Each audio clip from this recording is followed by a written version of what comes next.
Questions there to think about for our next panel from Lyra. And in fact, our next panel is on rethinking financial decision-making for climate justice. And we've heard from, a wide range of potential tactics and places to be in, whether that's direct action and sitting around a pipeline or gluing yourself to one, or being in government and thinking about what your place is there.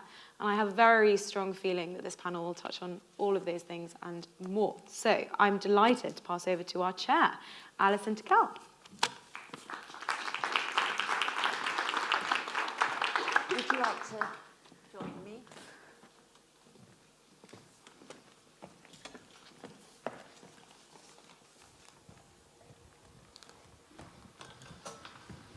Great, thank you. So, sit where you like. We can see this one. Oh, yeah, we can. We can see a screen here, which makes it possible to communicate with Rob and with Edouard. So I'm really pleased. Thank you, Lyra, so much for that. I'm really pleased to welcome 5 quite exceptional friends to this conversation. We have Farhana, who maybe also has the honour of being on our board. We have Noni, Rob, Edouard, and of course we actually have 3 empty chairs, which is really nice. So we have 3 other voices. And all 8 of you have been grappling with the rampant limitations of and injustices of money and finance and the economic system that exists both within culture, which reflects so much of what is dysfunctional elsewhere, as well as in the wider world. And in a way, this conversation does go to the heart of We Make Tomorrow. A warning, we are not going to talk directly about how you might get funding for climate justice from specific foundations. It's not a sort of where to top tips on foundations or trusts. It's more about some of the wider issues. And I think that it is particularly pertinent as we head for the next round of COP27 talks, which we've talked about today, how finance and resource needs to be redirected, rethought completely, so that it really is for the communities who are experiencing most consequences. Of course, we've seen huge dysfunction around the response to Pakistan very recently. And it's very interesting that the loss and damage agenda has become, even since the last COP talks, COP26, and again, Farhana was instrumental in really pushing those talks forward in Glasgow, but how that they have really become the 3rd pillar beyond mitigation, adaptation, and now loss and damage. And that is a reflection of what is happening in the world around us and which communities, who is experiencing the most extreme consequences. But turning that concept of loss and damage into something more tangible, into finance, resources, solidarity, proper support, both in the wider world but also in culture, is a really interesting question. 2 people on the panel, Farhana and Edouard, who have deeply engaged with this issue, and I know that's not only what you want to talk about, but it's a starting point. Then we also have Noni Makuyana, who has moved beyond the broken system entirely, and through the decolonisation lens has completely re-evaluated what matters and is doing it on the ground. And we also have Rob van Wegen, who is implementing regenerative ideas very pragmatically on the ground at commercial festivals, at large and at scale. So there's very different approaches here. I think, Rob, you've got some slides. So I think we're going to start with you. And if I could just say, we're already behind, so I don't want to hurry you, but I do. So can we kick off with your slides? Thank you. Yes, thank you, and thank you for having me here today. I'm just going to focus on this slide mainly because this is what I think is very important. But first, let me introduce myself. I'm Rob van Wegen, he, him. For you all to know, I am a white cis male, 35, brown hair, blue eyes, and some might say a distinctive nose. And I work for Eurosonic Nonhlanhla, which is a European showcase festival in Groningen, the Netherlands, where we showcase 350 new artists, upcoming artists through our fans, visitors, and professionals. And when we started off 4 years ago talking about sustainability, we didn't know where to start. And coming up during this sessions, we found out there was an urgency. There was an urgency for us to change something, but to make a change happen, we need to know much more. So we came up with this model, which is basically how to reach a goal, is to be in contact with your feelings, with your knowledge, and with your actions. And what we found really important and what struck us was in this feeling, there was an urge of taking responsibility. And we wanted to we wanted to push ourselves to know what we were doing and to know what the impact was we were having, not only on ourselves but onto environment and beyond that. So that was the thrive we had, because we also understood that now there are sustainable festivals and non-sustainable festivals, but in the future we believe there will be sustainable festivals and no festivals. So this was a great urgency that helps us to motivate us into change. And the second thing we needed was knowledge. And I think that's what I also heard a lot of here today with these sessions, to know like what's really going on. Why is this so important? And then you also come into the place of justice. What is justice? And we need to empower ourselves with this knowledge to take more proper action. And then you come to the third part, and it's actually doing something.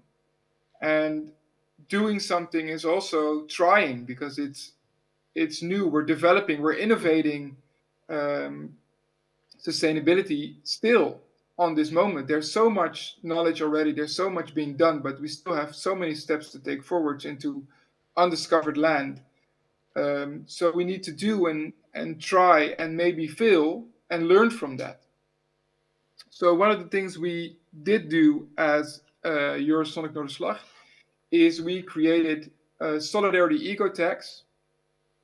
And the solidarity eco tax is basically a system where we charge everyone who comes to the festival an extra amount of money, where we take away all the CO2 emissions that we create with traveling towards our festival, because we felt responsible about what we are doing as a festival. We asked the people to come here together and meet each other here. So what we did is we built a system where we inform the audience about their travel options. So we said these are the ways to go, and we're charging up a new system about the development of train travel in Europe to make sure that everybody knows going by train is available and is a great alternative for flight. But also work with the true price of travel impact, and that is why we added the financial amount. So people come from Portugal or maybe come from Berlin, which is a different distance from the festival, but we want to meet each other together. So that's why everybody has pay the same price. So we find a way of an equal share of the responsibility, and you create a form of solidarity, because we are all in this together, and we want to make that feeling clear in the program we used. And we did bring, because it's also about making action, and people have the possibility to take action in their own hands, is we created an opt-out, which basically said, if you really don't want to pay this extra money, it's still a choice, because otherwise you're pushing somebody maybe into a zone that they want to be. But if it's an opt-in, people feel too much the possibility to don't do it. But we wanted to pressure them so that if they don't do it, they have a sense of, I'm stepping out and I'm not taking responsibility. So that's why we chose the opt-out. And the money we get, we invest in change. We invest in development, not for our festival, because we feel that we need to take responsibility from our own festival, but in change of sustainable aviation fuel. So this development is going on, but also support the artists that come to the festival, that put them in the position to actually make a change, and learn about the green forms of travel as well. After this, we also, because this is just for the audience, but for ourselves, we feel the same urgency. We feel that we need to be responsible for the things we're doing right now. So we're working on a system where we fine ourselves for the CO2 output we do as a festival to make sure that we create our own fund as a fine because we make an impact still. We're not at net zero yet. So we need to be aware that we can change this. And we want to push ourselves to get out of this comfort zone of what we're doing right now, push people into the boundary of, and that's what we call the stretch zone, of saying we need to stretch out our learnings, we need to be more aware, we need to learn more, we need to do more, stay in contact with our feelings. But if we push each other too hard, and if you push people too hard in making changes they don't want to be, then you go into the wrong place of their feelings, and then you push them into the red zone. And the red zone means that people get a stress reaction. Oh, you're pushing, oh, it's too much, it's too hard, I cannot do it. So it's really important to take that in notification if you change financial structures and if you change the idea of making people aware of their responsibility and talk about what justice is. Also give them the time to get aware of the situation and grow before you push them too hard and you leave them. But the good thing is that if people grow and they get in the stretch zone becomes their new comfort zone. So this circle grows exponentially in the moment people are aware of what climate justice is about and what they can do. And start with these small things about with us paying a little extra fine on their traveling, makes them aware and create the system of, oh, I am aware and I am responsible of the things that I do. So I need to take that into account for the things I do at home as well. And I think that's a way of letting this awareness grow into society. That's great. Noni, is it enough? Do you want to talk a bit about your work? Yeah, maybe let me talk about my work. So hi everyone, my name is Nonhlanhla Makuyana and my pronouns are they, them. And for people with visual impairment, I am a short person wearing a blue headscarf and I'm trying to think, very colourful earrings. And it's just a bit about me. I'm the co-founder of Decolonizing Economics, which is a grassroots collective working to build an economy built on racial justice principles. I'm a writer, I'm an organizer, and I'm a DJ.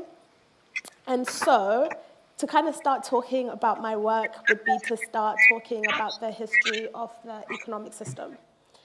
And I feel like we cannot talk about the economic system without going back to its roots. And the roots of the economic system are based on the idea of expendable people and expendable regions. And I think this is something that I feel particularly frustrated with as an economic justice organizer, because I think much of mainstream economic think tanks and stuff tend to forget that slavery and colonialism ever happened, and therefore forget that much of economic infrastructure that exists today stems from the violent trade of people and the violent dispossession and displacement of people, and just the destruction of like people's homes and their connection to their ancestry.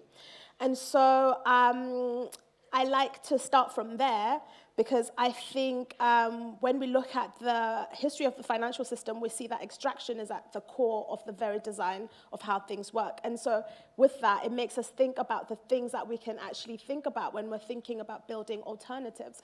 Because I feel like quite often lots of alternatives tend to forget the roots of the issue and think about making a nicer system and something which is a bit snazzy. And, you know, we talk about innovation all the time of the economic system, but how can you innovate something which was meant to create violence is a question I ask myself quite a lot.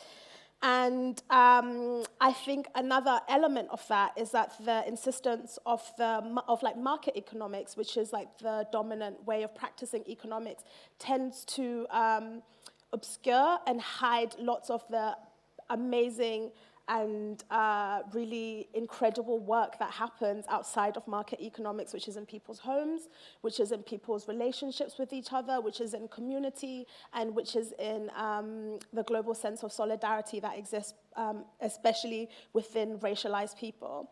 And yeah, so my notes look like this, by the way, for reference. So, and so I think when we're thinking about like how we make financial decisions for the economic system, I think there's an element of like having to take apart lots of assumptions and values and things that we take as just the economic system. And at the core of the word, economy means the management of home. But then we tend to think like economics is like money, is trade, is finance. But actually, that's just the tip of the financial system. And so I think when we're thinking about like the alternative values and frameworks, I'm actually working on a book called Nourishing Economics, which kind of thinks about the history of grief and loss and how that defines much of the economic system today. And, you know, with things like Grenfell, for example, and the idea of like even with the, you know, the cost of living crisis, when on how long has it been acceptable that market needs define people's lives, right? So why is it that we need to think about GDP before we think about whether children have enough food to eat? And where does this stem from? And I feel like this stems from racialization, white supremacy, and is a system of capitalism. And so an element of that is kind of recognizing the grief and loss that people of color tend to live with, right? And the ways in which we're expected to live half lives quite often, and the ways in which the extractive nature of capitalism is disproportionately affects those who are racialized and are from like formerly colonized places. And when we ask where this grief and loss comes from, I feel like it allows us to think about like the alternative futures that can exist. And I think that's why I'm really into like pluralistic approaches of economics, because pluralistic approaches of economics kind of look at the, and I always think about like the stories we get told, right? So we get told that colonialism, it was amazing, trains were built, modernity, wow. But then also at the end, at the other side of that is like, it was really not good. And also at the other side of that is like we have generations and generations and generations of people that have survived on the margins. And when we think about like pluralistic approaches of economics, we have to think about the marginal stories of the economy that exist and the ways that people are innovating. And I hate using the word innovating because it's survival, right? Like how are you supposed to survive when you were never meant to survive, and what are the tools that people are using to survive? And also those tools are the things that we need to actually build better climate futures and to build a just world for everyone. And when we look at those economics from the margins, how can we shift power so that economic transformation comes from there? And so in my work at Decolonizing Economics, we do lots of interesting things. That involves like investing in solidarity economics. So we work with like lots of amazing community organizers.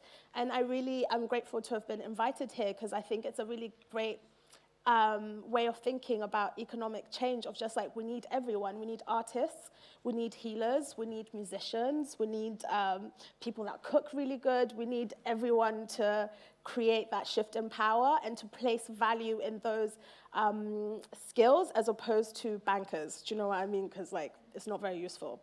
And so a lot of that at Decolonizing Economics, for example, at the moment, we're working on a program which brings together 15 organizers from across the UK who, to give them a space to reflect and to think about their practice. And I think a lot of like things around like the economic system as a whole is that we focus on like productivity and outputs. But what happens if lots of the people who are practicing these things already have the solutions and are obviously overstretched, overworked? And what happens if we were just to give people spaciousness and time to heal because they're doing the work, right? And so what we're trying to do with this program is to create a moment to pause and for people to connect with one another and to think about like creative ways of dealing with the issues that we have.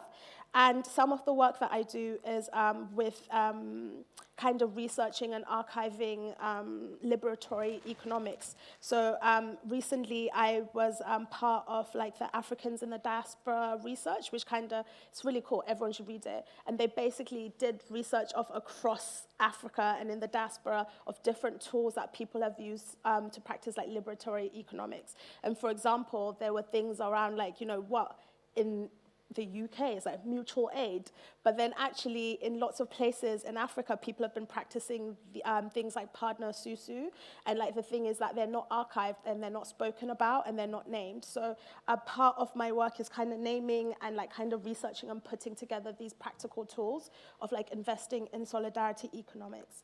I'm going to stop there because I feel like there'll be lots of questions after. Thank you very much, Noni. Thank you. And one of the things that's really interesting about both you and Rob is the way that you have got and both valorised tax, the idea of tax as being something so fundamental and so important to that kind of public, the idea of the public good. Moving on to Edouard, would you like to tell us a bit about your work, which is plunging us straight into how you interpret this in the context of some of the most tricky negotiating frameworks that are designed to help? Yeah, hi. I'm delighted to be here. And for participants who are visually impaired, I'm a tall, white, cis male in my early 40s with light brown hair. I'm currently wearing a grey and rather dull shirt and glasses. I'm also a lecturer in international politics at the University of London Institute in Paris. And over the past 8 years, I've been working in partnership with a group of progressive funders called the Edge Funders Alliance. And so basically, I've been kind of interested in looking at ways to radically shift the philanthropic sector in a way that is more aligned with climate justice principles. And that work has really involved deconstructing, I guess, the kind of dominant framing or the framing that currently dominates the kind of climate philanthropy space. I guess what we feel is that the current framing is very problematic. It tends to be very focused on this idea of quantity, on this idea that there are not enough philanthropic dollars that are going towards climate change or climate action. And so effectively it upholds this idea that the only problem or the problem is essentially one of the amount of money flowing towards climate action. And we feel that that's problematic for three kind of main reasons. First of all, we feel that it leaves out what we commonly associate with climate philanthropy. It projects a very narrow understanding of the issue. It tends to be very centered on certain actors, certain metrics, and certain solutions as well. And so effectively, it leads to the promotion of a very exclusive framing of the climate problem. And just to kind of illustrate this, for instance, it doesn't take into account the role of cultural actors, for instance, or cultural infrastructure. The role, for instance, of public libraries, the role of theaters, of community centers, as also low carbon infrastructure, as infrastructures that contribute to generate or create resilience through the promotion of community, but also as infrastructure that also effectively means that people might not buy a book on Amazon because they have access to a public library. The second issue that we feel dominant framings of climate philanthropy leaves out is the issue, and I guess it's related to the first point, is the issue of the quality of climate philanthropy. So it's not just about who gets the funding, but it's also about how philanthropy is done effectively, how effectively philanthropic practices around climate change tend to uphold and even deepen a toxic culture, a toxic work culture within the philanthropic sector, but also a toxic work culture amongst the grantees, so the who benefit from philanthropic money. And it also more generally upholds this kind of image of the white kind of male self-made entrepreneur turned philanthropist and climate savior as kind of a role model to follow. Inspired by kind of McKinsey consultants and cost-benefit analysis. And so that really kind of means that issues of care, for instance, are sidelined, again, both within the kind of climate philanthropy space, but also amongst the organizations that are supported financially by philanthropic foundations. And the final point as well, and the final issue that we see as being also left out of dominant framings within kind of climate philanthropy also relates to where the money comes from in the first place. That effectively, and that means not just focusing on where philanthropic dollars go, but actually where the money comes from. And so looking at, in more detail at, for instance, where the money is invested, where the foundation's money is invested. It also means thinking about, the concentration of extreme wealth and how effectively, these foundations were made possible because of this growing concentration of extreme wealth within a few hands. It also means focusing on broader questions like the legacy of colonialism and how that has also informed philanthropy and charity more generally. And so effectively, I think we all agreed with Edge that you can't separate Jeff Bezos's Earth Fund from Jeff Bezos and from the fact that he has an accumulated wealth of $137 billion. The fact that he has linked, that he founded Amazon, and that the working conditions of its drivers and warehouse workers are horrendous, or also the fact that Amazon as a company emits over 60 million tons of CO2 per year, and that doesn't even consider the emissions associated with the books and all the other products that are bought and sold on the platform.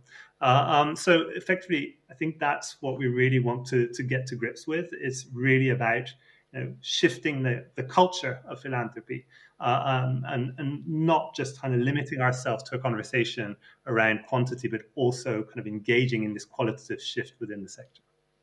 Great, thanks, Edouard.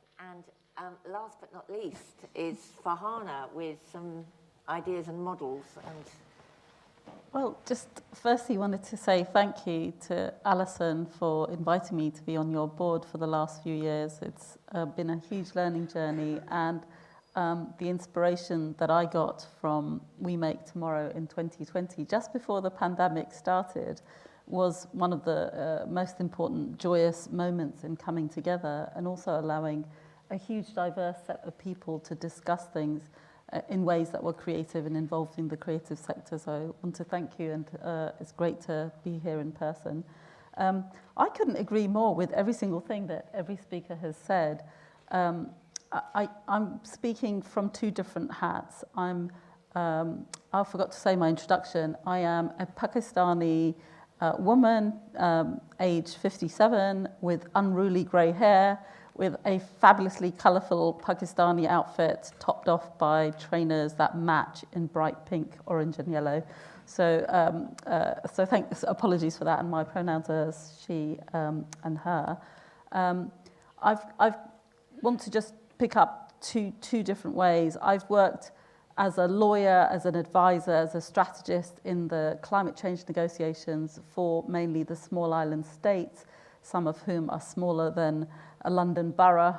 My London borough is Camden, 250,000 people roughly, and many of the small islands I've represented are tiny and much smaller in comparison, and have always been aware that alongside with the existential threat that climate change presents for them is also a loss of cultural heritage, of a huge number of cultural sites without which they are no longer consider themselves peoples in that sense. So it's not about just relocation, it's at heart an issue of justice and always has been.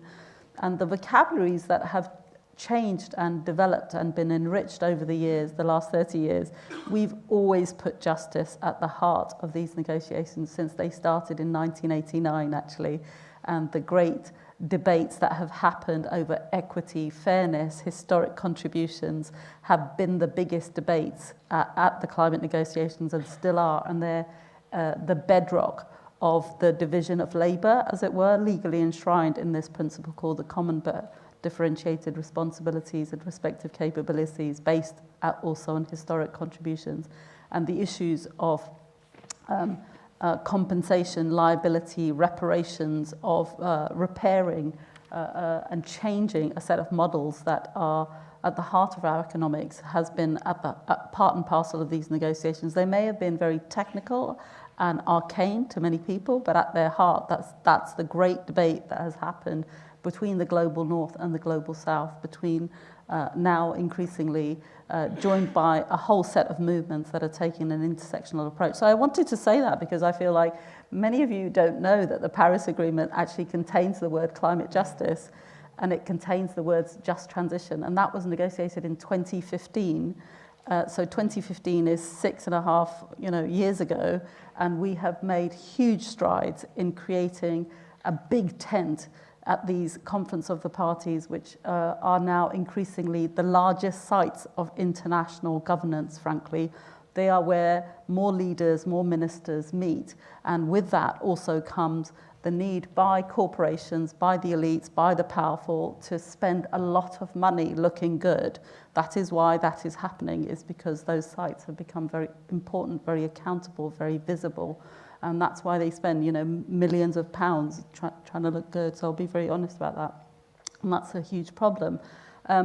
Two things that I think are really positive about these sets of dynamics. First of all, everyone is talking the language of climate justice, not just the young people, not just the black and brown people, not just the vulnerable countries, but a great alliance is being formed and a greater recognition that climate justice is bound up with migrants' justice, it's bound up with racial justice, it's bound up with social justice, and above all, it's tied up with ensuring human rights and dignity and freedom for us all is part and parcel of what we're all fighting for together. So that's a very important set of recognitions that has come.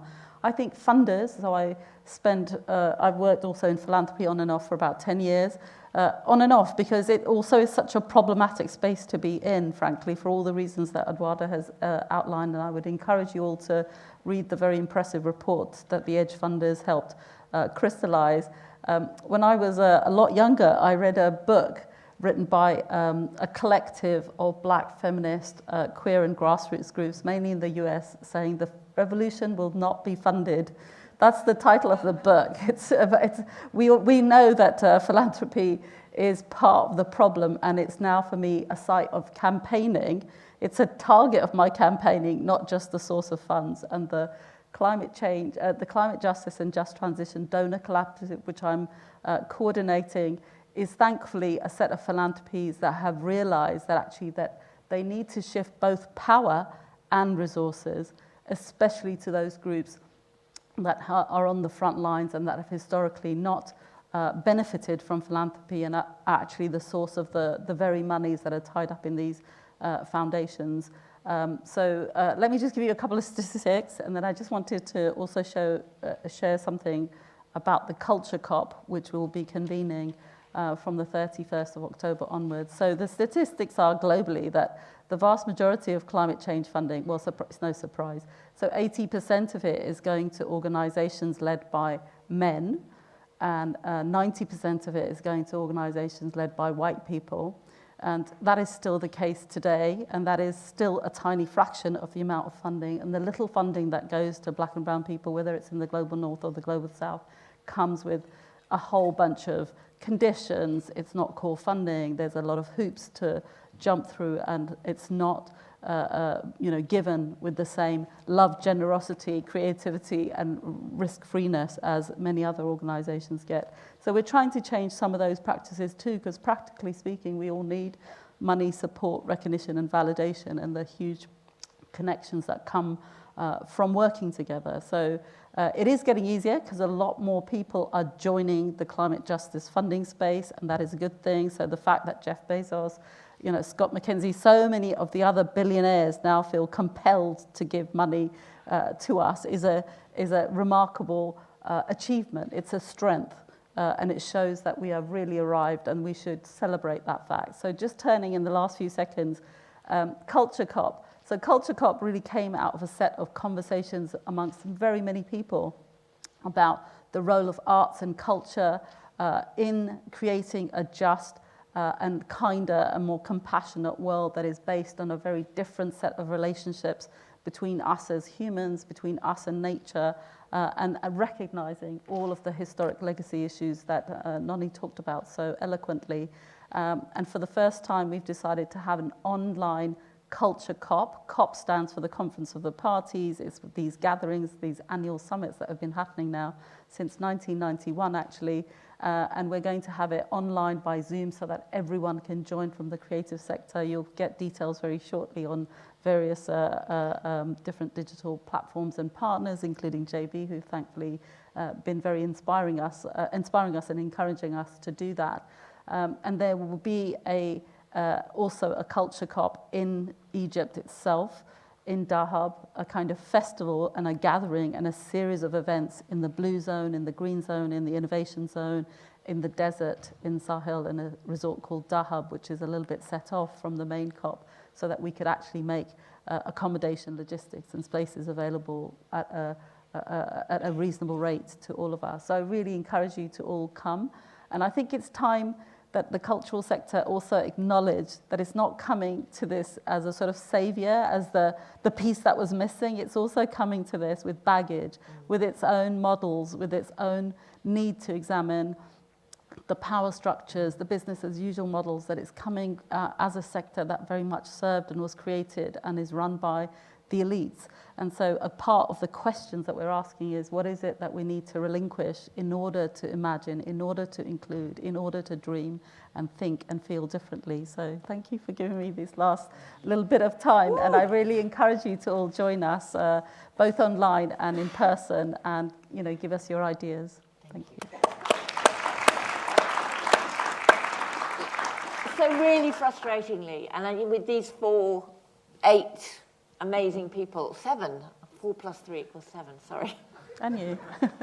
With these amazing speakers, all of whom have got so much to say, from Rob's very practical grassroots, how do we really start to rethink the systems and the ways of gathering resource and assets around our work, right through to the amazing work that Noni, Farhana, Edouard, Rob, you're all doing, but we've run out of time. I'm really sorry.